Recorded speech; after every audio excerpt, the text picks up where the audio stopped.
All right, I'll welcome you. I welcome you all here and declare the meeting open. Thank you, Councillor. Just so you know what we're actually doing this evening, there's be some changes you'll be asked to consider as we go through. Firstly, we'll be, when we get after the minutes matters arising, we have Kitty Waghorn here. We asked for information with the cust recycling, and Kitty's here to table that or give us that.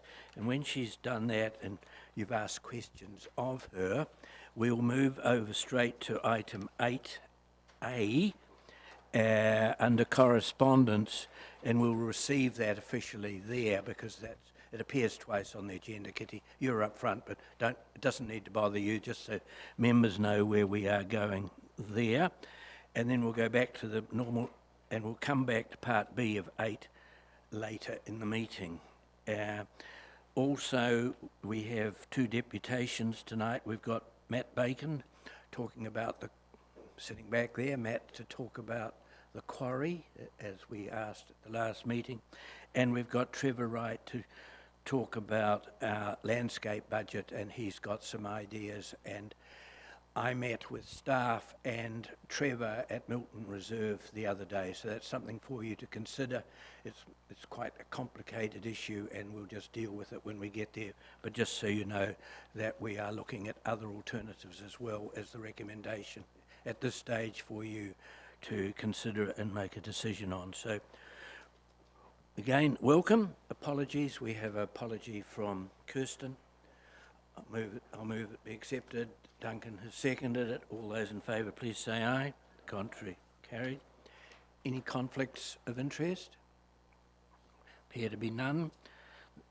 Minutes have been circulated. Are there any corrections? Appear to be none. So is someone prepared to move the adoption of the minutes? Moved by Paul, seconded by Jason. I'll put that. All those in favour, please say aye. The contrary, carried. Matters arising, well, I've already commented. The first one is the cust recycling facility. So, Kitty, if you would like to come forward and table your report and talk to it, and there may be some questions. I'll circulate a full report to the community board shortly, like in the next day or so. In the next day? So, yeah. So we won't be receiving it tonight? No, you won't be receiving it tonight. I haven't quite finished the publicly available copy. Okay, no, that's right. But the Solid and Hazardous Waste Working Party met this afternoon, or this evening, to consider the report on the cust community facility. And they have approved reinstating the trial for up to another 6 months. And we have said that, all going well, we could reinstate that in August and run it to the end of January. Mainly, we know it was a success, and that we got a good amount of recycling. The quality was good. There was good community buy-in, and the community wants it back. What we don't have is all of the kinks worked out of the system. So we were still having some issues with the cardboard recycling bins that we had replaced. Those were removed within a week of being installed, so we don't know how those new bins were going to work. Right. So it'll be a reconstitution of the trial with some improvements. Yes. Good. Yes. So we want to see how that goes, and it's up to 6 months to see how it goes. Thrown into the mix, we have changed our plastics recycling, so we want to keep an eye on the contamination or the potential contamination from non-acceptable plastics and see whether we can work through those with the community. Hopefully there will be buy-in and people will accept those changes. But that's something I know that other councils are struggling with, and Hiranui are actually withdrawing some of their mixed plastics, our mixed recycling drop-off points, and just accepting glass. Good. So I don't know if you want to ask me any more questions or if you're quite happy to wait for... Yes, if any members got any questions of Kitty. Well, thank you very much for coming, and we'll get your report, and we'll ratify receiving it at the next meeting clearly. So thanks, Kitty. That's great. Right, deputations and presentations. The board's well aware of and there's been some publicity in the papers of the proposed quarry on the racecourse, and we asked for Matt to come and speak to us tonight, because this is something the board will, I would imagine, definitely need a position on. Matt, welcome. Excellent, thank you, and thank you for having me tonight. So, what I thought I'd do is just to run through very briefly the process for the quarry application from Taggart's Earth Moving. And just before I do that, I'm assuming that everyone's aware of what that application essentially entails. There's been good coverage in the paper with a Yes. map of the racecourse and where they're going to quarry, and the buns around the road and all that. Does Absolutely. anyone not?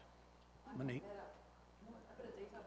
Yeah, well, you're going to hear it and then ask questions. Okay. Yeah, sure. Okay, so what I do have is, and I just unfortunately don't have enough copies, but I have a summary of the proposal that our planning team have put together on the basis that we knew that we were going to get a few questions on this one, and we certainly have done. So what I'll do is I'll make sure that's circulated around afterwards. But essentially the application is really to quarry application, quarry metal from the Rangiora racecourse. And so if you can envision the racecourse, it's essentially the middle of the smaller track and the area to the north of within the larger track that goes around the outside.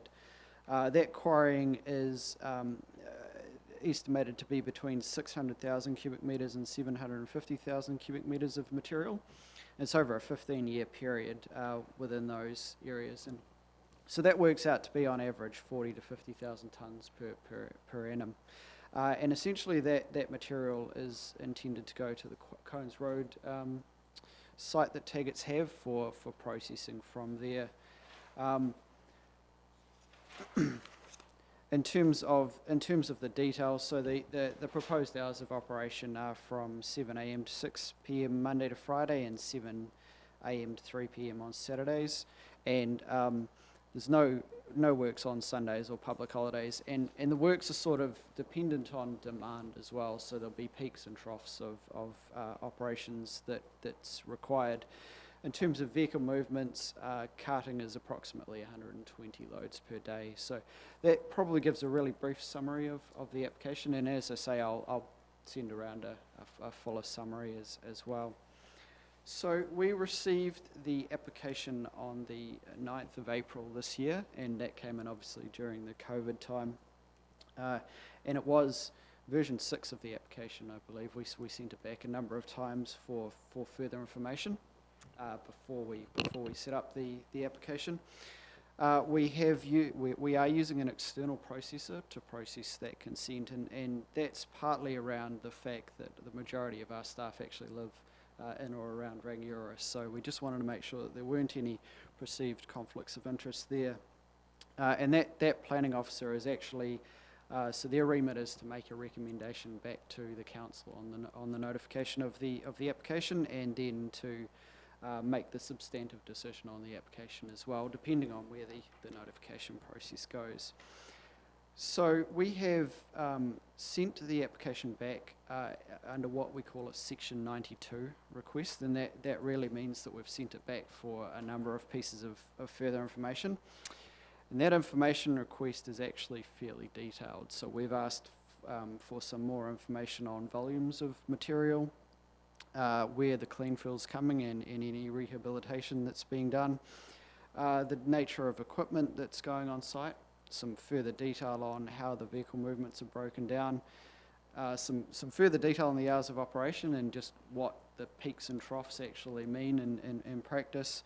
We've asked some question around the interface with the transmission lines, lighting of the quarry and any glare for the winter months when they're operating, noise and some flooding issues as well. So that is a fairly lengthy and detailed further information request. What we have also done is we have so there's a noise report as part of the application, and we have that peer reviewed as well, and so that's part of the process going forward. We understand from Taggart's that they're looking to return that information as soon as they can. Our anticipation is that'll likely take them at least 2 to 3 weeks. It's been actually on hold for about a month now already, and that's probably sums up a little bit of the complexity of the information that we've actually asked for. Once we get that information back, we need to make a notification decision, obviously, on the application, and I probably can't comment too much on where that application is going to go because we don't actually have the full information that we need to make a decision on the application. But what I would say is the application assessment of effects itself actually does signal that there are likely to be effects on individuals, and that is a fairly rare thing for an applicant to put in their application, so that probably gives a little bit of a signal around where that's likely to go. And so what we will do is we will make sure that when we're at the point where we can make a decision, that we will communicate that around, and I'm happy to update the board as well. So that's really a summary of where we're at and going forward. I suppose I can't answer the key question that's on absolutely everyone's mind as to how we are going to process this application, but that will certainly come as we go through the process a little further.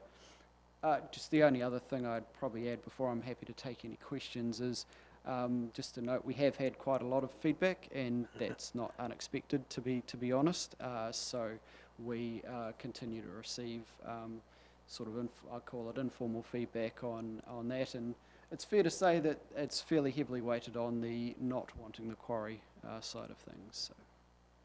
Excellent. So I'm happy to take any questions on Matt, from the board's perspective, we will be able to submit an objection if we want to the process, I presume? So on the presumption that we are notifying the application and that's a full notification, then the board would be able to make a submission. Right, and you will let the board or us know what the timetable for that is and when we need to have it in due course, will you? Absolutely. So on the presumption again that we do fully notify it, what we'll do is we'll make sure that a copy of the application and that letter goes direct to the board, and that'll have the timeframes for submission. There's a 20 working day timeframe, so there's a reasonable amount of time to put a submission in. And is there any likelihood or risk from our perspective that it won't be fully notified? I think of the quarry issue previously at Spencer Bowers. And yeah, so really difficult for me to comment, of course, because we don't have that information to go forward. I would say that the difference between the quarry, the Spencer Bowers quarry that eventually did go through, was that was actually surrounded, albeit by smaller lot rural zone, but it was a rural zoning. This one is obviously on the bounds of an urban environment, and it's a fairly rare scenario to have a quarry located in that location. So I think that, yes, there is always a possibility that the consent doesn't get notified, but there are certainly, as I said, there are some indicators within the application itself that there are some effects to consider. Okay. Right, questions from members? Paul? Just a query, you mentioned 143 truck and trailer movements per day. Is that just taking stuff out, that's not filling it back in, so does that sort of double? So yeah, it's 120 movements per day. That includes any material that they bring back in, but they don't bring it back in at the same time they take it out, if that makes sense. So that threshold of 120 movements is designed effectively to come under our threshold of the district plan, and that's certainly one of the questions we've asked. The other sort of question that we have is what happens to the other movements that you can't consider. So for example, if the trucks break down and you need vehicles to come in and service them, or you have other events at the racecourse, how does that tie in? So that's certainly one of the questions we've asked. Another question is, when they've got a big hole, if they get a big hole in the ground, how quickly or soon would that have to be filled in? Is that a similar time frame? Well, can that hole be left there for 12 months before they fill it in, or is any indication on that? Yeah, so they're seeking some flexibility around that, and they have different campaigns, so they don't sort of open the whole thing at once. They open it in chunks. I understand the intention is that they will, as they open parts of it, then they'll rehabilitate those as they're doing the next part. But that's certainly where we've asked for some further information, because effectively that's going to be the thing that lasts in perpetuity after the quarry is done. So we want to ensure that we understand fully what they're intending to do. Further questions? Can I just clarify, and I'll come to you, Monique, the truck movement that Paul asked, the 120 movements, is that a truck going in empty and coming out loaded, or would that be 240 truck movements? Because it'd be actually different movements onto River Road, wouldn't it? That's quite right. So the summary I have here says approximately 120 loads a day, and the way that our plan works, that'll actually be 240 movements. That's what I thought. I just clarified. Monique, you had a question? Yeah, the only question I had, sorry, I didn't realise. Yeah, the only question well done, Monique. Yeah, I didn't realise we were both trying to talk at once. Ladies first. I'm just curious why they chose that site, because surely they're imagining there's going to be quite a bit of resistance. Is there something particularly special about that location? It's fair to say I'm fairly curious as well. One of the people that I spoke to it summed it up quite well. It's a very odd site to be chosen. I'm not entirely sure. I would imagine that it's because it's got some good material and it's very close to the Cones Road depot, but they haven't said as much. And I think if you read the paper, it wouldn't be unfair to say the Trotting Club president stated quite publicly that racing's not making any money at the moment, so they see that as a way of generating income for their industry. So I think it's a very willing, so that's been publicly in the paper, so I'm not saying anything untoward. Murray.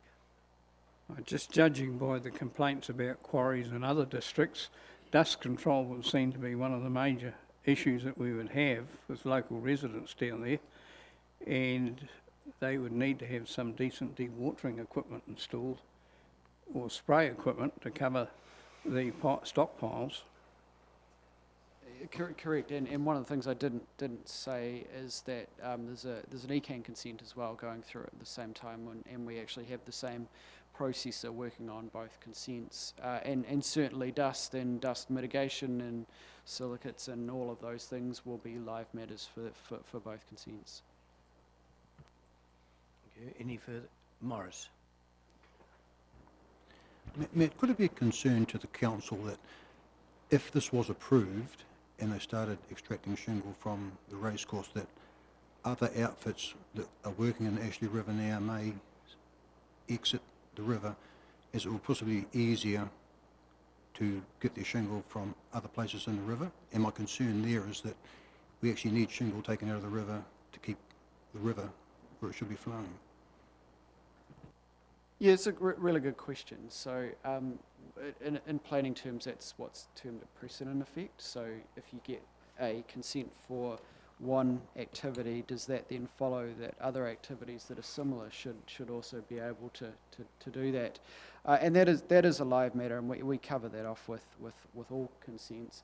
What I probably would say is when you get to consents of this scale, it would be very hard to argue that each one is similar enough to another one to then trigger it to be treated in the same way, because they have a wide-ranging list of effects. So that certainly is a matter that we need to consider, but as I say, it's probably, it wouldn't necessarily lead to, if we granted this consent, that other consent should and would be granted. Duncan. Well, I think I'm allowed to ask this question. You answer if you do. How does the planning process now weight conservation values in the process? And we can think of some of the conservation values within the Ashley Riverbed, and obviously, a large number of organisations in Rangiora have funded the savings of the gulls and the birds within that riverbed area. Is there a process by now which those conservation areas are they weighted as to how they might go in the process? It's another good question. So the decision is made based primarily on the objectives and policies of the district plan, and they don't. So there's no specific policy that talks about in the district plan that talks about conservation areas of the Ashley River and things. Now there are some policies around significant vegetation and those sort of things, and they're generally Ashley Gorge and those sort of things. But there is also the need to consider any other national direction documents, and so we've got some biodiversity strategies and what have you that have come out, and also some provisions within the regional policy statement, particularly around biodiversity and what have you. So they are certainly matters that are considered, and in fact, Section 104 is the section of the Act that we make decisions on, and that actually also has quite a neat and handy provision in it, which is called any other matter the decision making considers necessary. So that then allows a bit of a weighting argument to come in, and certainly those matters are really important to consider. So I think the answer is not explicitly, but implicitly there is the ability to consider. Any further questions? All right, Matt, thank you very much. That's very helpful, and I know you'll keep us informed of where we're at. So. Excellent. And while I've got the floor, just very briefly, happy if there are any other applications that you're looking for an update on through the chair, I'm happy to come along and give an update, or certainly provide a written update as well. Thank you. Welcome that. Thank you very much. Right. So now we invite Trevor Wright to come forward and talk to us about his thoughts. Welcome, Trevor. You've got 10 minutes if you like just to turn your little light on, and stay seated and be comfortable. Thank you. You've got to look after us old fellows, you know. Yeah. In fact, it's been said that old gardeners never die, they just go to seed. And so with that thought on seed, Ralph Waldo Emerson said, sow a thought and you reap an act. And what I'm here to do tonight is to try and sow a thought for you folks. I've lived in Rangiora now for 5 years and observed what community design is happening. And it seems odd to me, as one or two of you have heard me say before, that a town bordering on city size doesn't have a prescribed land or piece of land or plan set in place for a botanic type garden. By botanic type, I don't mean the strict sense, but I was just saying the other day, when I was a kid, I recall plants having their specific names written on them, and those names took my fancy and have all my life. So the seed thought is concerning Milton Park, which is that triangle by the bridge. You've got Milton Avenue down one side, you've got Cones Road, and you've got Dog Park and Dock and so on along River Road. I've been looking for a space that would represent this view, and I figure that this reserve would be a suitable place to develop this. And I would see not native trees, but non-native ones, deciduous ones, framework trees, and with their botanic names on for strange little fellas like me that like to see the name. There are many specific and general plantings of natives around Rangiora, and I would like to see this garden as being something different.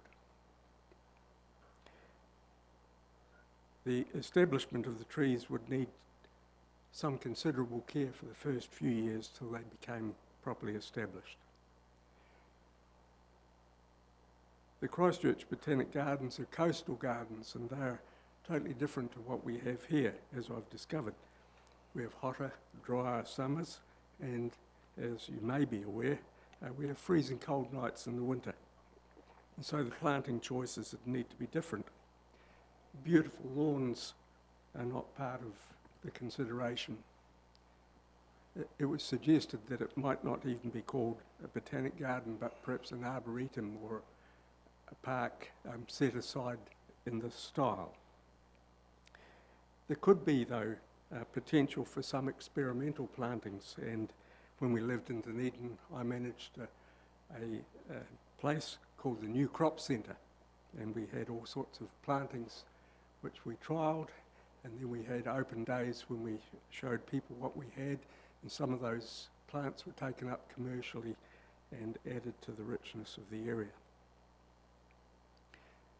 And I recall when my folks used to live here, Lowburn was an area of horticultural plantings, not quite so these days.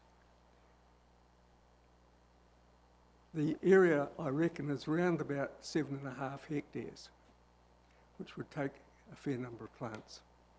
And I understand, talking about seed, you may have some seed funding. Just have a think of this. If you had 1,000 plants, which would retail at perhaps $50, and you'd get them for $25 wholesale plus freight, that's 35,000 just like that without any other costs. So it's not a small project that I'm proposing, but I think it's absolutely essential because we're not making any more land. We're building lots of houses and schools and things around the area, and it won't be long before there's no available land. And I consider that Milton Reserve would be very suitable for that, and it's in amongst all the other recreational type things in the local area, so it would fit in with those. Have you got any questions? Right. Questions? Right. Monique? I was wondering if you would consider it as a memorial park that people, could gift trees in the name of a relative or something, to help with costs, etc. Yeah, could do. Yeah. Anything to keep the cost down, really. Yeah. There's quite a large park like that in Rotorua, which works quite efficiently. Mm. And also maybe, I think on your plan you did have fruit trees. Am I right in saying that? Yeah, some of them, yeah. Yeah. So some fruit trees do fine in the area, Right. and others don't. For example, walnuts do marginally well, but often we get a late frost and that hits the flowers, so we'd have to be selective. But I was just saying to the guys the other day, I think I would plant a selection of cornice along next to the dog park. The common name for cornice is dogwood. So not many people would enjoy that play on words, but I think that some of the fruiting trees would be quite suitable. I would like to see, for example, up Milton Avenue, because it's an avenue and there's no trees to speak of, I would like to see that as almond trees planted right up there on that side of the road. They are the first blossom flowers in the spring, and so they say, here I am, summer's coming, and I would think, seeing as how that's one of the entries to Rangiora, that would be a nice thing to have. I don't think the board should get too worried at what would go in there or may go in there at this stage. Should the board wish to go down that road, it would be a council-managed and controlled plantings and developments, and they may very well talk to Mr. Wright at the same time. So it would be a board run. Yeah, Paul? Yeah, my thoughts were sort of going to be opposite of what you just said there. Would you be anticipating sort of a volunteer group to look after it, and a Milton Ave botanic group to organise a group of gardeners and what have you to look after it and do the planting and keep the costs down for the council? Would that type of thing you'd be thinking of? It would have to be under council control, in my opinion, and so whatever you can get away with, that's fine. Yeah. I had contact from, was it Beautify Rangiora or some group like that? Yeah. So there may be groups that would like to help the council. There may be other people that would want to donate trees to this effort, but I would think that the trees would have to be on a landscape design which was agreed by council, and that would be the ones that we could help with. Okay. Further questions? Murray? Yeah, what would concern me about the thing is that we don't end up building something or constructing something that ends up being an enormous cost to green space, which means it'll eventually flow through to rates, which Councillor Williams just mentioned. And that would be a worry to me. If it was too big, that would be a problem, because I've tried very hard to keep the rates down up here, and that's not going to help. So voluntary looking after it would probably be a good way of carrying it out. Yes.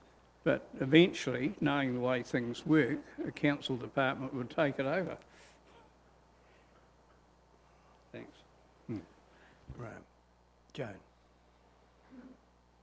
Just listening, we do have a volunteer group with the beautifying people, and they do a great job of all sorts of areas, and it might be a partnership with them. I think I like your idea. I love the dogwoods, and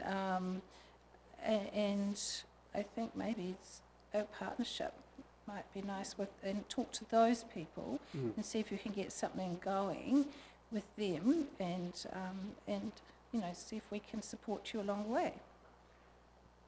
Is that for maintenance you're talking about? No, just for planting, for doing the whole thing. But I guess the council have to approve Yes. of the plan. So if you wanted to sort of maybe get together with them and talk to them and see, and come up with a plan, and probably for the council to make the space available if that's appropriate, and then go from there, because they've done a wonderful job. I know they do a great job down Limeson Road. They've done a great job keeping that clean and tidy, and they're very good people, which you might enjoy.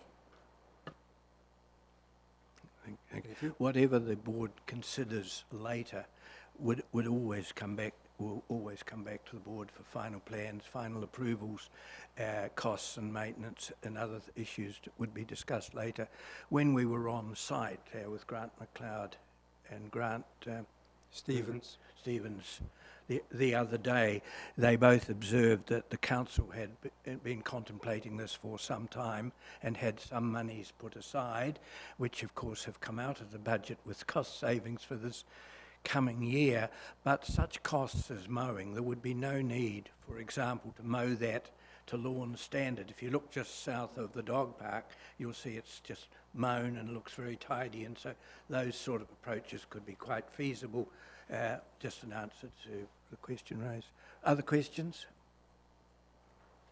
All right, well, thank you very much. And for the board's information, Trevor was also involved and helped instigate the plantings at the end of Flaxton Road at the ponds down there. So we appreciate the work and your thought that you put in.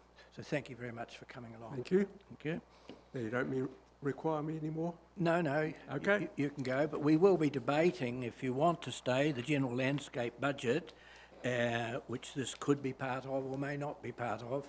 We'll see where it gets to in just a few moments. Yes. Mr. Chairman, Sorry, will you take a comment other than a question? Why not? Okay, my only comment to you would possibly be, I think it's quite a nice spot, but nobody should underestimate the cost of establishment, because green space don't normally water trees, but it's a very stony sort of arid sort of thing, so, and the public go past, so from a perception point of view, it's got to be fairly well planned out, because there'll be nothing worse than a whole heap of trees dying out there, so it is a hungry piece of ground. That question was raised on site, and Grant McLeod said it wouldn't be too difficult to put watering holes down with individual plantings. So, good point, Duncan. Right. All right, Trevor, I think. Thank you. Thank you. Good. Right, well, we'll move on to item 7.1, the general landscaping budget, pages 21 to 31, and we've got Ryan. So, thank you, Ryan. Thank you.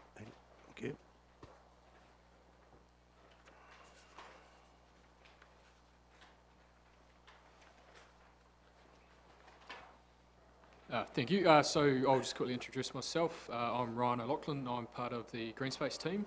So tonight I'm just covering for Grant Stevens and Grant McLeod, who have some meeting commitments they have to attend to.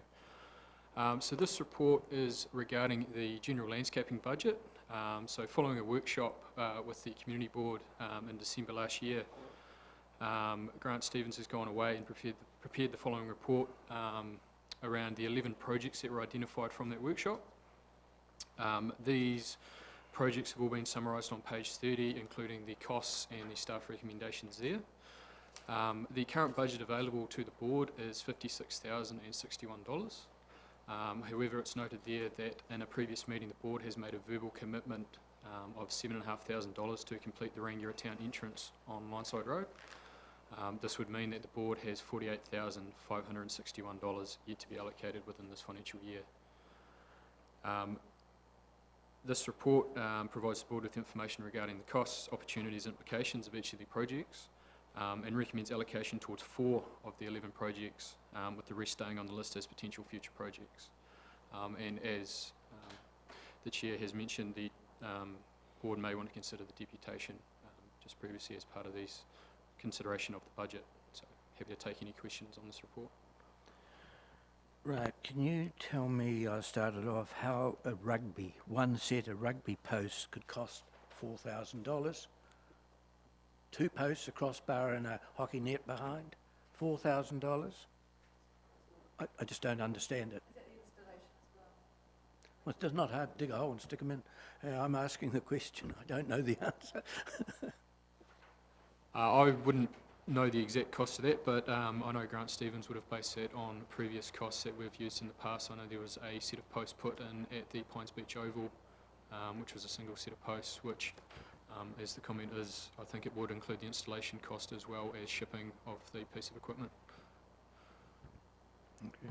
Questions, other questions? Paul? My one is poo pod bag, $1,200 for a, I've seen those there, they're just a wee square metal container with rolls of plastic bags in them, is that right? $1,200? Again, that would be based on ones that we've previously installed throughout the district, so it would be based on recent costs or previous costs that we've had. So yeah, that would be the cost of installation and procurement.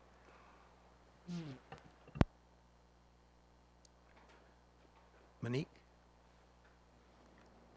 I made the suggestion of the table tennis table, and I see the comment was made that of the hassle of having to supply bats and balls, etc. And I thought, you know, we put up goal posts and we don't supply netballs. I'd never envisioned that they would have to supply table tennis bats and balls for a public table tennis table. So I thought that was a bit of a silly comment to put on there. And I thought it would be quite perfect to be outdoors. I mean, I don't think we're that windy, but anyway. Thank you. I can definitely pass that feedback on to Grant Stevens, and that's something for the board to consider when they deliberate on the recommendations.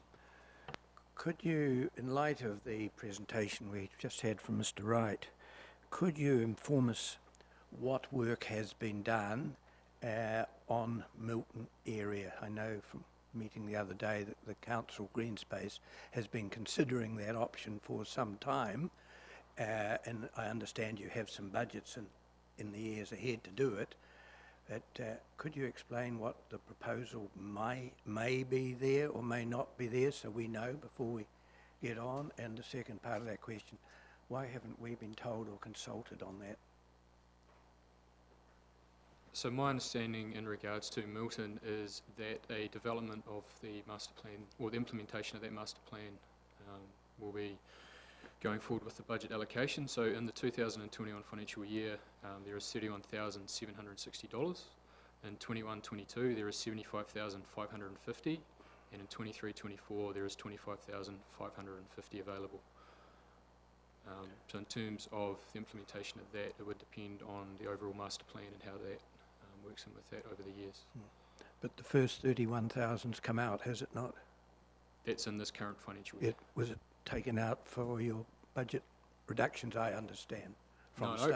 I can You're the confirm that finance there man there, was, so I'm asking you. sorry, there was 81,760 in this current financial year. As part of the COVID review of the annual plan budget, 50,000 of that was pushed into next financial year. So there still remains $31,760 this financial year for work at Milton. Right. Any other questions? Paul, and then Sarah. One question, a wee bit concerned, approve the allocation of 4,000 to practice rugby posts to be installed at the Customane, subject to the approval of the Customane Advisory Board. Surely they would be the ones asking for the needed of rugby posts before we would say we should be putting rugby posts in there? Is it a chicken and egg scenario? I'm actually unsure of how that specific project was raised with the board, whether it would come from a member of the community to the board or whether it was through the advisory group for the Customane. What I'm saying, it's got subject to the approval of the Customane Board, so if they ask for it, it wouldn't be subject to the approval, I would imagine. I'm just a wee bit unsure of whether it was a community board member who was raised the project through the community board process or whether it was the advisory group who raised the project. No, it didn't come from here. It didn't? Okay. No. May have come from a member of this board, but it hasn't come from the board. Sarah? So just as, you know, I might not be getting it right, but is there 31,000 available this year to do something with Milton? And we've just had Trevor talking about what he'd like to do. Is that, can that connect? Is Well, that something that can be done, or? The Is choice is up to the board. It's got, Is that what? the suggestion here is to put 30,000 towards Flaxton Road. The board could put that to Milton if it was of a mind, because Flaxton Road is, development hasn't started there at this stage. So that's up to the board, Sarah. Okay. Other questions? All right, well, Kay, you want to make some comments? I just wanted to give a little bit of background in regards to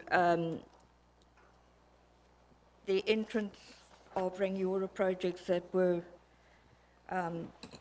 considered originally for beautification, which I think was last term. Yes. I've done a little bit of research on Jim's request, and I just wanted to let the other board members who weren't here more aware of the situation so a good decision can be made. Originally, the board decided on, or to concentrate on 3 of the Rangiora entrances that they considered at that time to be a priority. Lineside Road was obviously number 1, which is just about complete. Kippenberger Avenue, which had issues and is still sort of up in the air until they can come up with a decision about undergrounding. And Oxford Road, which was there, but I think the board felt that the traffic movement wasn't really sufficient to spend a lot of money on it at this point. It's actually lessened, the traffic has lessened because of the Lehman's Road and Western Bypass, which has deviated some of the traffic that used to come down that road. Flaxton Road, surprisingly enough, was never ever actually a consideration. And it was only at the end of last year when Roading brought a report about a lot of roading improvements that were going to happen around Flaxton Road with the inclusion of a walkway and a cycleway, that there was any sort of discussion about beautifying that area. And the board sort of was asked, well, would they consider giving some money of their landscaping money to tidy up the place after the road works had been completed. So I think it's been quite a surprise for some of the board members to suddenly find that Flaxton Road is almost a fait accompli for 30,000. And I think I just wanted to give you that background so that you know it isn't. It was never really decided, so feel free to change it if you want to. That roading project probably might crop up again, and you can then consider it at that time. But it seems silly to to do that work now, and then with the chance of it all being dug up at a later stage. And also you must remember that that Fernside Flaxton Road intersection is going to have major works on there, which may impact on what you want to do lower down. That's all, Mr. Chair. Paul, you had a question? I've actually got a question for the chairman, if he can answer this. Maybe. Going with the rugby post, is that part of the budget of the landscaping system? With, rugby posts, it's coming out of the landscaping budget, would that be correct? Well, it's to beautify and make more That useful, would be I suppose, sporting. an open space. Look, we've never had a request. I can't actually answer that, to be quite honest. Normally we're on green space and greenery and trees and plants and shrubbery and beautification in general. Robbie, we've never, normally that posts would come up under discretionary grants budget, I would have thought. Yeah, but in all honesty, I think the grant wasn't going to be tonight. I'm a bit up in the air about the comments just made regarding Flaxton Road as well. But saying I didn't know the grading was put off. No. We spent $30,000 down there. I thought it was all hand in hand. I didn't know that that would be delayed. So. I don't know anything about the physical works of Flaxton Road. I don't know where it's at. Only the councillors would know that. Yeah, isn't it on delay while the walking and cycling strategy is being finalised before they decide whether they want to put a cycling track down that So, area? I think that's where the delay is coming in. so we just accept what Kay says is correct. Right, I think, just before we have any more questions, this is a very important decision the board's going to make. If we put 30,000 somewhere, and rather than just have a motion, we might get a wee bit lost. Would you be quite happy if we moved into workshop mode and we just discussed the items and then sort of get a consensus and we could get a motion at the end? I'm in your hands, but what's your view? Everyone's quiet. I'd be happy to move the workshop, and I will move in that direction. Okay, it's been, okay, move and second, we go into workshop. All those in favour, please say aye. To the contrary, carried. Be tidy and it would have a good future, because a town the size of Rangiora needs something of that ilk somewhere. I don't know where, but that's there. So that is obviously a possibility as I see it. Flaxton Road, to me, I think it's too soon to make any judgments on Flaxton Road. I don't know what it's going to look like when it is finished. I don't know what traffic there is going to do, because once you get the roundabouts on Flaxton, Fernside, the roundabout, whatever's going there, correct me councillors if I've got it wrong, on Fernside, Townsend, and Townsend improved, Culvert's improved, and lower down Sticks Bridge done something too. A lot of traffic coming into Rangiora from that way may very well deviate round. I don't know, and I just think it's too soon, and I don't know what Flaxton Road's going to look like when it's finished. I don't think anyone here really knows, because we haven't contemplated putting that sort of money. So that's on those things. When it comes to the other issues, well, should we deal with that one first? That's really the 30,000. I've started that off, so. Paul?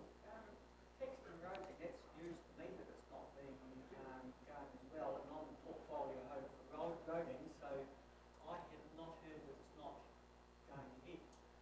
Also, I'm a wee bit concerned because Daniel Smith has been very generous and offered $250,000 to landscape that corner as well, so we've got to be very careful we don't want to allocate some of our money to there when he's... Can you just, sorry to interrupt you, can you correct me? Dan Smith offered to fund the trees and everything that Trevor Wright talked about around the retention pond at the corner, and he's done that. His 250,000 initial was for piping, and it was tagged to piping the drain at that stage. Hey, Okay, well, I accept what you say. The chairman was quite right, though. That was the original story. That was the original, Yeah. and it was decided not to, but he's... Yeah. Okay, well, we don't know on that, yeah. No, I actually didn't agree with that roading development thing. Yeah.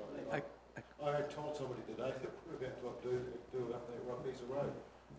So it's made me look like a Well, where I've got the idea that it has been delayed is because, from what I understood, the concentration was going to move towards the Fernside area, and the lower area which they were considering had sort of not disappeared, but had been put on hold because until they knew what was happening up at the top, to then put cycleways and walkways and things down that road was in abeyance until the walking and cycling strategy thing. But I could be wrong. That was just my understanding. I honestly don't think it makes much difference to the argument here as to whether it's going ahead this year or next year. I'm sure if it was delayed, it's only short term, Robbie. But we don't know much about what it'll look like till it's finished. Do we spend the 30,000 somewhere else? Yeah, yeah, Or not? yeah, correct. Yeah. Joan?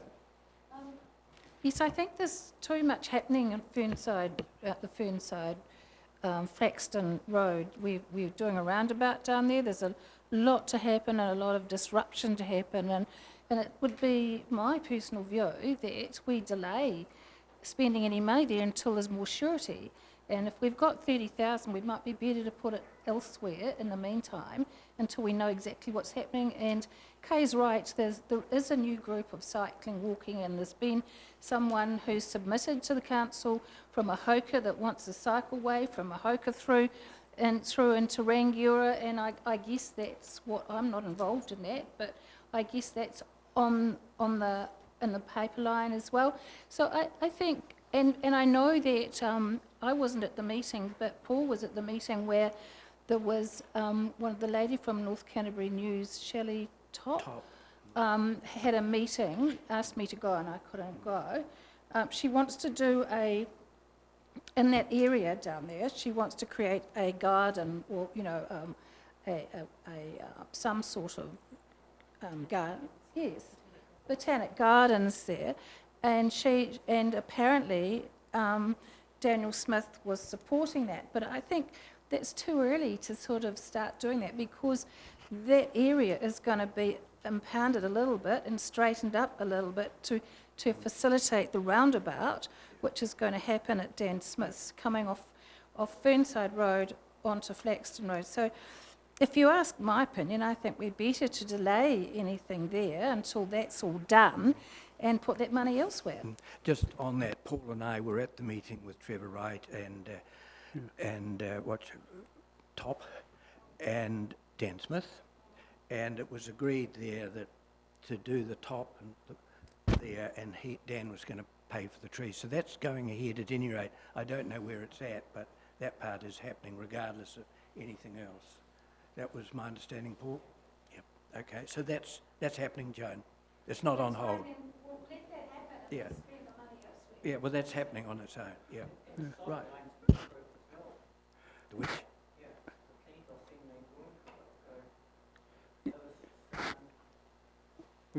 You're doing a bit better Okay, than me. well, the question here is whether you want to put 30,000, if that's the recommendation, to Flaxton, or whether you want to suggest we put 30,000, say, to Milton. Or we don't need to allocate that 30,000 at all, state budget.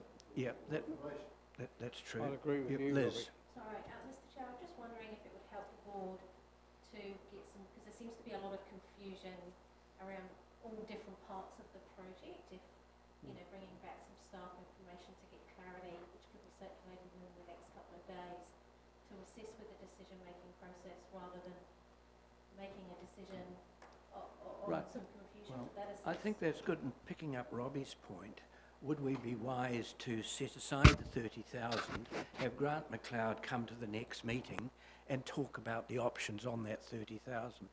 Would that be the best way forward, Murray?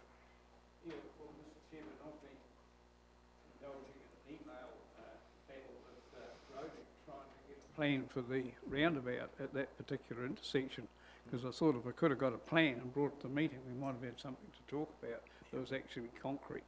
But they're still working through the design process. Oh, yes, and the roading's got to be done and the drainage has got to be done, so that's over the next year. They haven't designed Is there any objection to asking Grant McLeod to come to the next meeting and discuss the 30,000 and just put that part on hold for tonight? Okay, well, we'll do that. There seems to be a general consensus.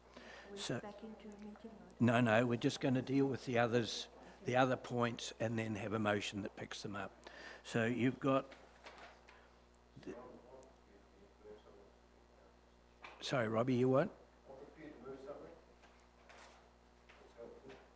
Well, just make your suggestion and then we'll pick it up in a motion. I would be likely to move that the board A receives, B notes, Yeah, C, yeah.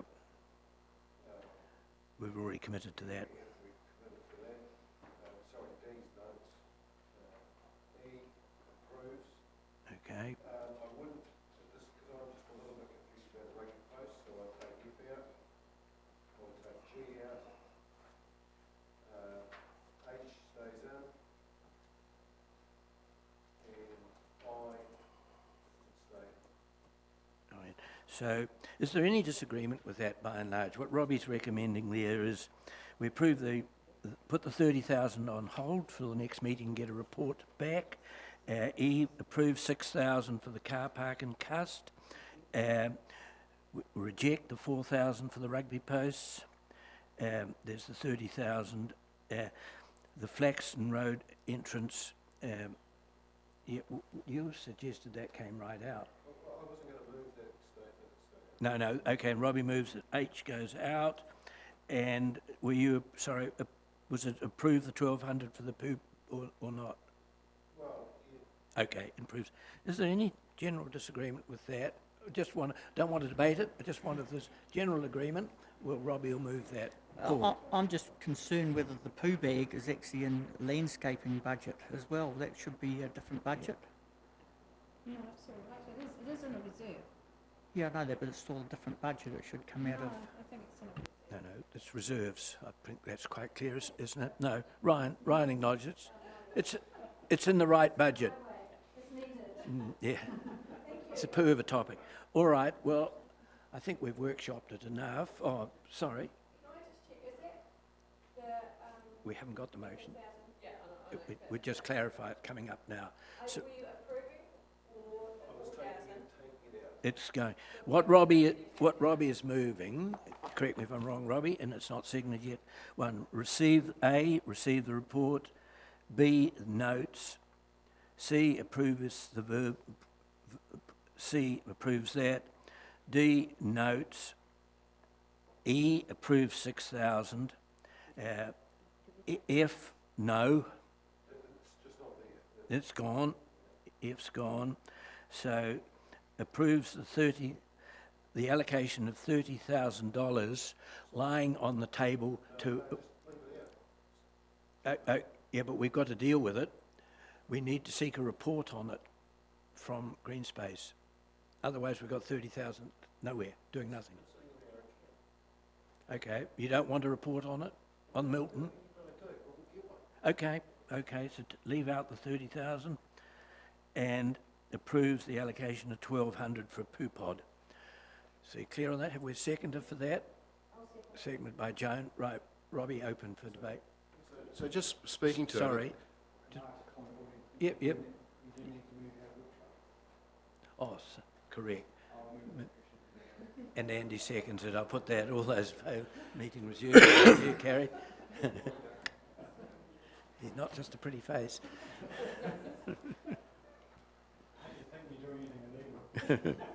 Robbie. So, by doing this, the money's still in our budget. So there's the 30,000 plus the 4,000 for the rugby posts, and that money's still there, but it's not allocated to anything specific. So it's going to be up to Grant.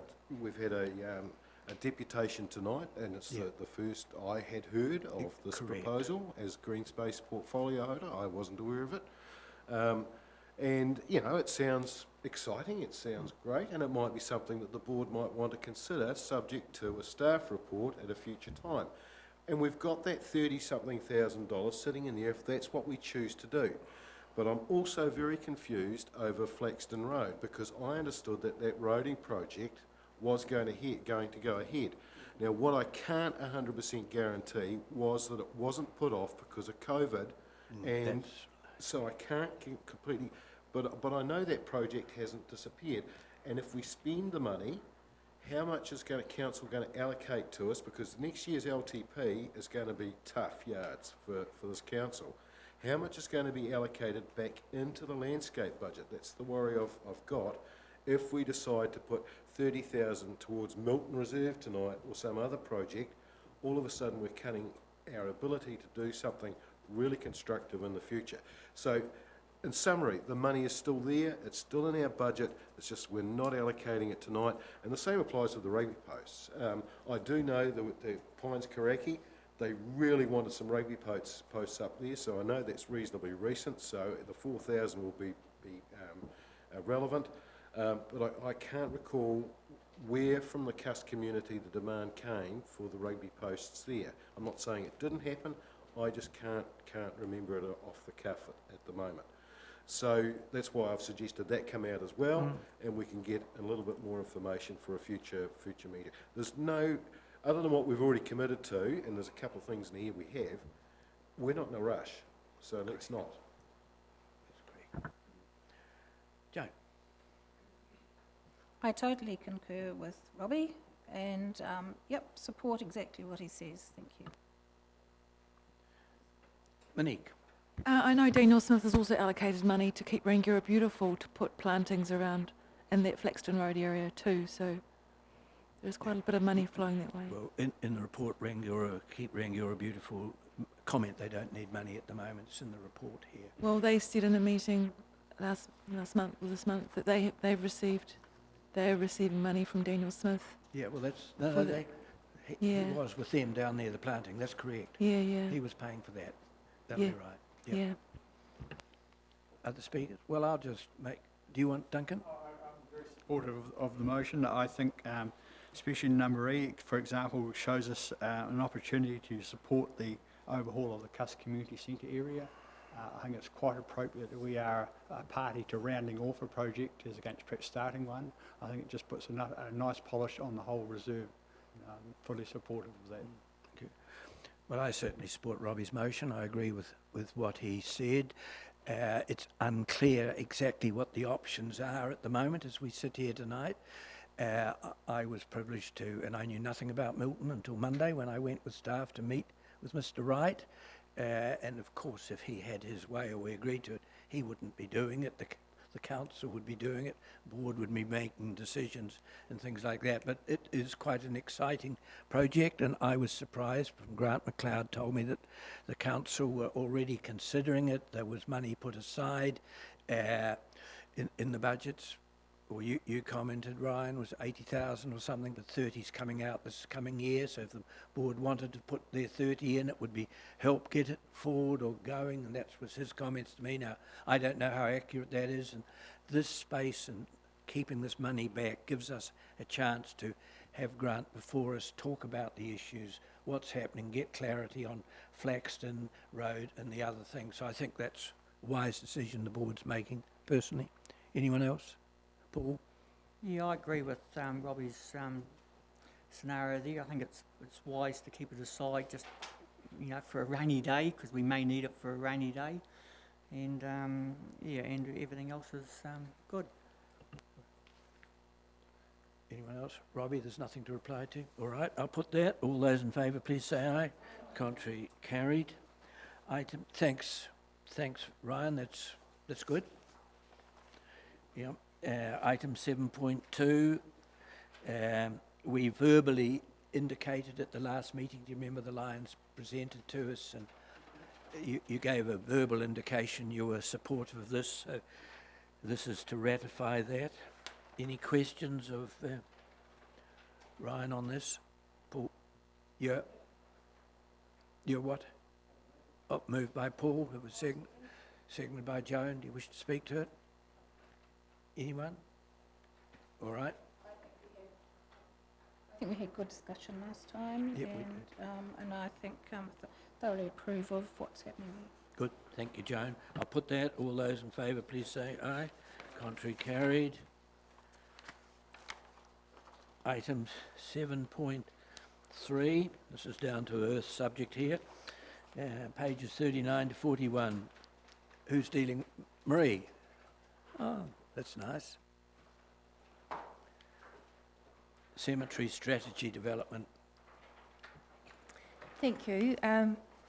Apologies from Lynley Beckingsale, she's at another meeting tonight, so I've been deputised to talk to you on her behalf. I'm actually working with Lynley on the cemetery strategy along with Green Space Manager Grant McLeod, and it'll be going to Council on the 4th of August and up for public consultation between the 7th and 31st of August. So the cemetery strategy is the overarching plan of how the council's going to manage cemeteries for the next 20 years. And that's looking at, have we got a sufficient supply of land, the right type of land, are we meeting what the community is telling us they require in the way of cemeteries, and also if the council is requested, as it sometimes is, to take over church cemeteries or trust cemeteries that are either failing or the organisations can't maintain them anymore. You know, what would be the requirements of the council prior to agreeing to do that?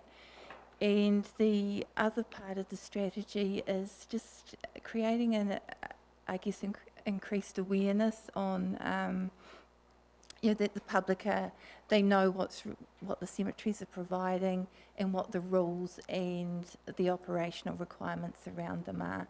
And that could be about memorial sizes, it could be about you know, ashes, burial plots. So that's covered in the strategy. And then alongside the strategy, there's going to be a cemeteries policy that will cover some of those operational aspects, and that will be consulted on separately because it's going to get into the detail of managing the cemeteries, and that's probably the area where there's going to be a lot of public interest.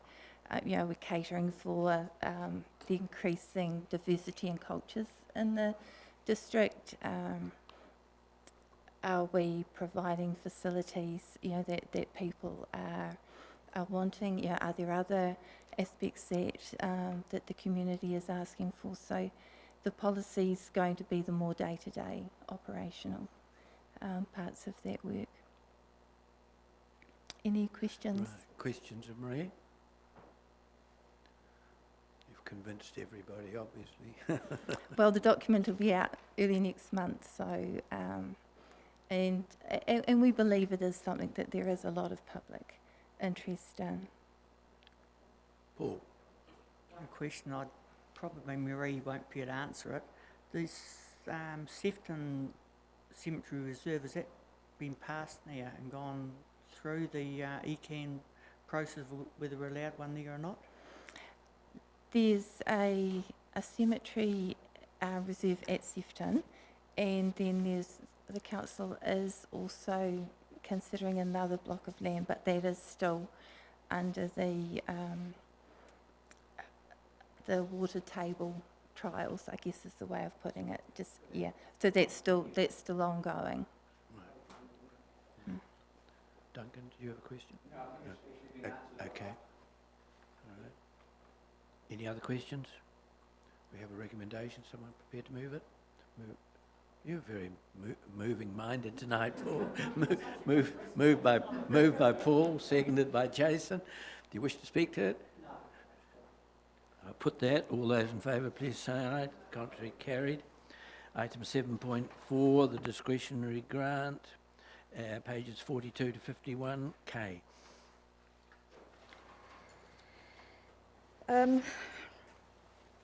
So this is just information report for you, just letting you know what your balances are on your discretionary funding and your landscape funding. So you got your carry forward from last year's financial year, the leftovers from that, so it's boosted your discretionary fund quite nicely. And as we discussed earlier, you've got 53,061 in your landscaping. So in regards to the accountability and application forms that were discussed in case you wanted any upgrades, the chairs were quite happy with the way the forms were working at present, asked a few little changes, and yeah, we're hoping that you'll agree and take the rest of the report as read. Questions, okay? Okay, someone prepared to move the recommendations? Moved by Robbie, seconded by Joan. Do you wish to speak to it? Just to say it's a good report, very clear, concise. Thanks, Robbie. All right, I'll put that. All those in favour, please say aye. Contrary, carried. Item 8, we won't, pages 52 to 56A is not relevant at the moment because we haven't received the memorandum. It'll be before us at the next meeting. No, the memorandum's in the back. Oh, it's there, but... That's the one that went round earlier. But I thought Kitty said we're having a new one. No, that was the report that went to the solid waste today. All right, so we can receive that. Right. And we've got, what about the visitor strategy memo? Yes. That's been circulated too, has it? That's right. So, so the visitor strategy came up sort of out of the blue just recently, and we were asked if it would be possible for the board to nominate a representative for 2 workshops. And I think this is going to be quite an interesting workshop and group to be on, because you'll have some input into how we're going to encourage internal visitors to our district, which hopefully will encourage economy and boost business. So what we're planning to do is find out if there's any interest from anyone on the board who would like to be a representative, and then whoever it is, we will ratify that decision at the next meeting. So is there anyone that would like to be that representative? Now, there will be a later meeting as well. I was notified, I'm not sure on the date, but the first date is Wednesday the 22nd of July from 10 a.m. to 3 p.m. And later on there will be another similar 5-hour seminar at some stage. So yeah, that's all right, but is anyone, if no one else wants to, I'll represent the board, but if some board member wants to, they're very welcome. All right, well, no one's put their hand up, so look, if you think about it and you want to, give me a ring, otherwise I'll put my name there. So that's all right. So on that, we'll need to move A, B and C is the visitor strategy memo that's tabled. So is someone prepared to move that? Moved by Duncan, seconded by Sarah. I'll put that. All those in favour, please say aye. The contrary, carried. Chairperson's report, I'll move that, seconded by Duncan. I'll put that. All those in favour, please say aye. Contrary, carried. Item 10, those are for information. Is someone prepared to receive the information? Moved by Duncan, seconded by Andy. I'll put that. All those in favour, please say aye. To the contrary, carried. Members' information exchange. You were last time, Murray, so we'll start with you this time. Yeah, well, I've had an informal meeting and also a formal meeting the other day with Matt Percy and also with Can you turn your speaker on so we can hear you? Yes, sir. I had a formal meeting with CDHB, the Manager of Planning and Funding, Carolyn Gallery, over trying to improve the health services up here in Rangiora, and particularly with a view to having an infusion clinic set up at the hospital, at the health hub, so people from Rangiora here didn't have to go all the way to Amberley or to Christchurch to get an infusion, because some of them are getting an infusion every fortnight, which is pretty awkward, and the parking down there is terrible, as you know. they seem fairly receptive to that idea. What did come out of it was that there's an intention by CDHB to bowl the old hospital building, which we knew about anyway. And they're going to replace that with some sort of a new building, because that old building's only IL2, and you're not allowed to see patients in IL2 building, that's for sure. The other thing we put forward was we noticed that from all the grey power meetings I've been to, most of the people, being elderly, were quite upset about having to go all the way to the ophthalmology or the eye clinic at Christchurch Hospital, and sometimes for very little.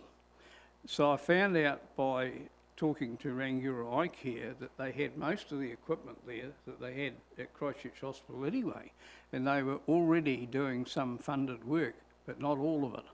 So I put that to Canterbury Health that it would be a good idea if they could get Rangiora Eye Care to act as a preliminary screener, and then if there's anything really serious, they can send them to the hospital, otherwise they can just send them home again.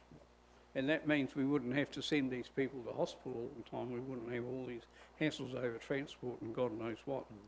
So they were quite receptive to that. And the other thing that Jam Pentecost brought up was the fact that there'd been a big reduction in caring hours by carers who are looking after elderly people around the district, because they reckoned there was a reduction in funding. Well, we found out from the Canterbury Health manager who was present at the meeting that they hadn't reduced the funding at all, but what evidently happened is Nurse Board started running out of staff because of this virus problem. So we've managed to tidy that up a bit too. So I can't report any more on it because I haven't had a written report back from them yet. Dan Gordon did an excellent letter to them, which I've got sitting on my computer at the moment. Just had to correct a few things, and we'll be submitting that in the next day or two by email to them as well. It's a letter of support, I might add. So it's all happening. Good. Thanks, Murray. Oh, and the other thing they did say was the public health nurses upstairs said they didn't have an RN available to supervise the infusion clinic, but there's one sitting right next to me. Because, I mean, it doesn't need a lot of supervision. It's only if somebody throws a wobbly while they're having it done. So anyway, that's what I've done. I've concentrated on that and just not worried about anything else. Thanks. Thanks, Murray. Monique.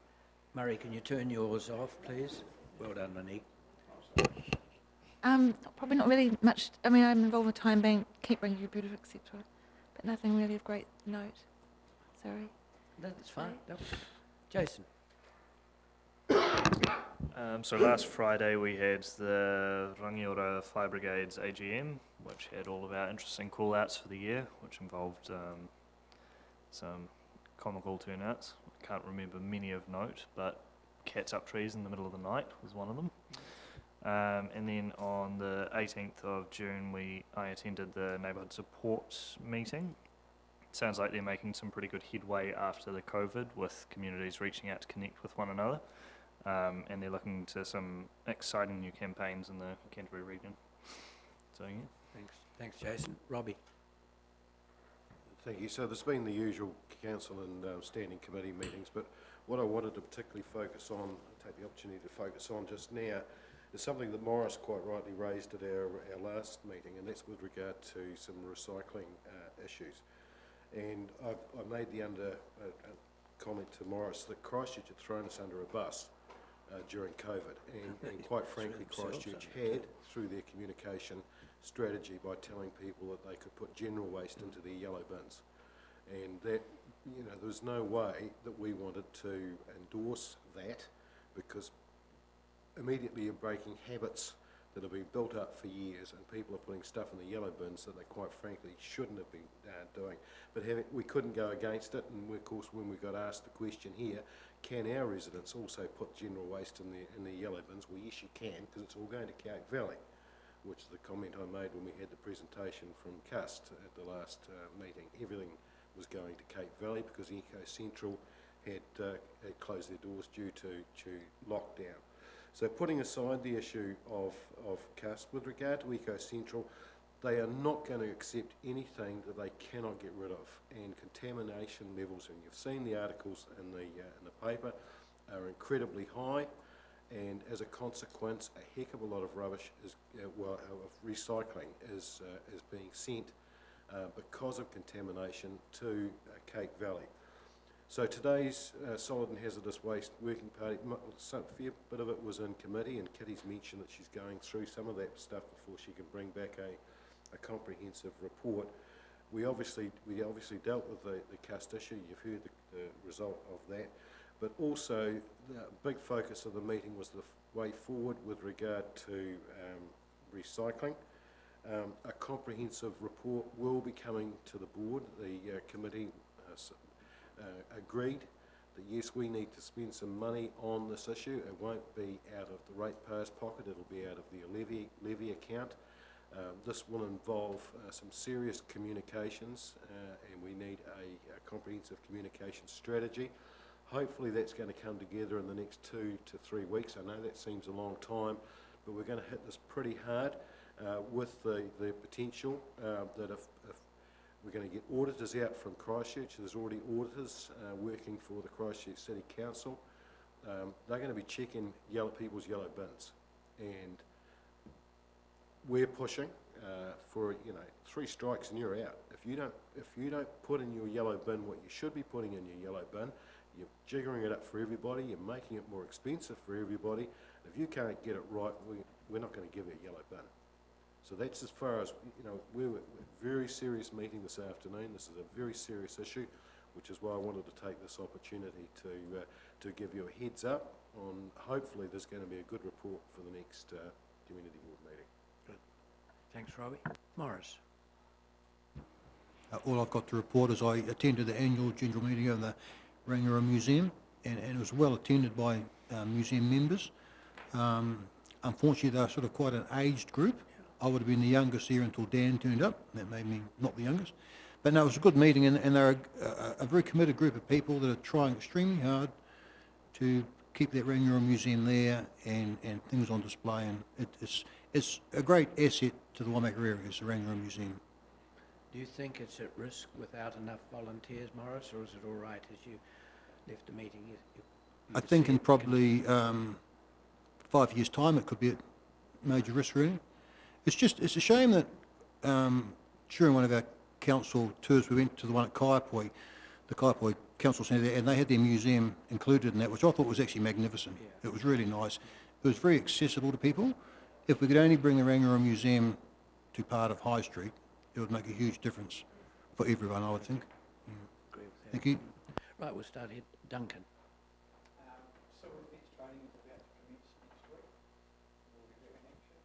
And the Rangiora show at this stage is going ahead. And probably hoping that the community will get behind us, and obviously there will be members of the community that will be educating on a number of matters, so perhaps the council may take the opportunity to look at the waste stream. Thank you. Andy. I have been monitoring a lot of conversation on the council Facebook page and community Facebook pages the last week around the state of our unsealed roads. And I think the council probably needs to, I think they're probably doing something, but there needs to be some communication and some plan there, because there's a lot of people that are pretty frustrated with the state of our roads, particularly in Loburn-Ashley, North Loburn. Getting pretty bad, so hopefully something's happening there, but I will keep watching the situation and comment if I have to. Sarah. It's not been a busy month for me, to be honest, but last week there was a picture of me in the paper, you might have seen it.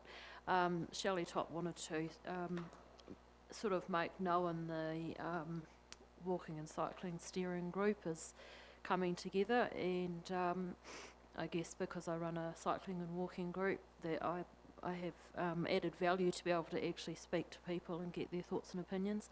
The paper article has actually prompted a number of phone calls, which was interesting. The North Canterbury Cycling Club were very keen to know why they were not asked, and have now, I've put them onto the appropriate people, and they want to be involved in that group. I had a call from a couple of people who have a disabled husband, partner, wife, And they want to make sure that the access group is involved, which I believe it is. They want to have their say. What else? Yeah, that was about it really. So yeah, it was good. Joe. Yeah. Thanks, Sam. Well, it's been a busy month, really. We started with adopting the annual plan in the council initially, and then I've been also on the corporate accommodation steering group, which is really the refurbishment of this property here, where all the staff work and where we work. And so then I'm also on the committee of the long-term plan, and so we've started getting a timeline together for doing the long-term plan. There's going to be lots of work to pull that together for next March. I'm also on the steering group of the multi-sport stadium. We've had a meeting there, and the stadium's coming along really, really well, and I think we're going to be having a site visit there soon. So that'll be exciting. Also had a meeting with the Central Rural Drainage Advisory Group. I'm on that committee as well. So I'm finding that really, really interesting. So it's sort of helping. And then another meeting with the Chambers fit-out meeting, so that is just a follow-on from the Corporate Accommodation Steering Group. Attended the AGM of Rangiora Promotions. Rangiora Promotions are very strong and are doing consolidating this year, only going to have 3 major functions, just focusing on their members and networking, and of course shopping local is really a feature for everybody. And then the next night I attended the AGM of the Kaipoi Promotions. Yes, they have got a jingle going at the moment, and that seems to be getting a lot of attention. Also attended the designation hearing of the Rangiora airfield, which is long awaited. It was postponed with COVID, so we'll wait with bated breath. That I think went really, really well, but it was very detailed hearing. And then also attended the Waimakariri Job Summit last Friday morning with Matt Ducey did. So there's lots of things happening to progress and support what's happening in the district. And then, of course, the council meeting yesterday was pretty long, and we're starting off on the annual plan and various projects. So it's been a pretty busy month, and it's going to be very busy coming up. Thank you. Paul. Lucky last. Yeah, like Robbie, and we've been very busy with all different council bits and pieces. Probably one of the good things that's been just finished in Rangiora now is the safety fence around the sewer ponds. It used to have a 7-wire fence, and there's somebody in this room who's probably very happy we've got a good security fence there now to keep some prying minds and people out of it. We have actually had some people have gone in there for different reasons and have a look and see what's ever, so that's all finished. I've been involved with the Points Road meeting, trying to get this water system together, which is not an easy task, and it's going to go on for a wee while, and there's going to be some winners and losers on it, and unfortunately there's going to have to be some losers, and that's going to get a bit of feedback on that, what have you. Everybody's probably seen the new water scenario from the government and the plans in the paper. Don't quite know what to make of that, because probably I've been involved with Huranui water schemes and following other water schemes with my portfolio of water. We've probably got one of the better water supplies in New Zealand in actual fact, so if we get designated with everybody else, we might become a wee bit of a loser on it, in my opinion, because we've probably got a better schemes than most out of it, and they're trying to propose that they're going to join a lot of councils together. I think might only be 3 for the whole of the South Island, and if that does happen, well, I don't know. Personally, I don't think that's going to be a good thing for this council, because we may be, we've probably got the better playing field to start with, so which is a wee bit of a worry, but it's just a matter of watch the space. I think there'll be a lot of politicking and before it all happens, but it's a wee bit of a worry with the situation we're in, because Points Road is our last water scheme to get over the line as far as the new regulations are concerned, so we'll be right up there.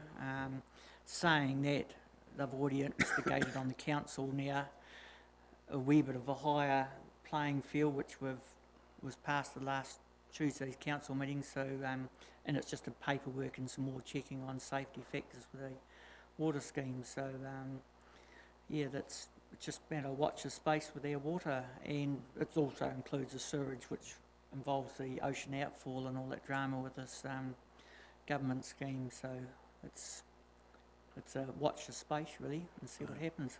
Okay, thanks, Paul. Joan. I think it might be a little important. I just had another meeting with Heather Warwick, and we think we might have saved a vapour shop coming into Rangiora.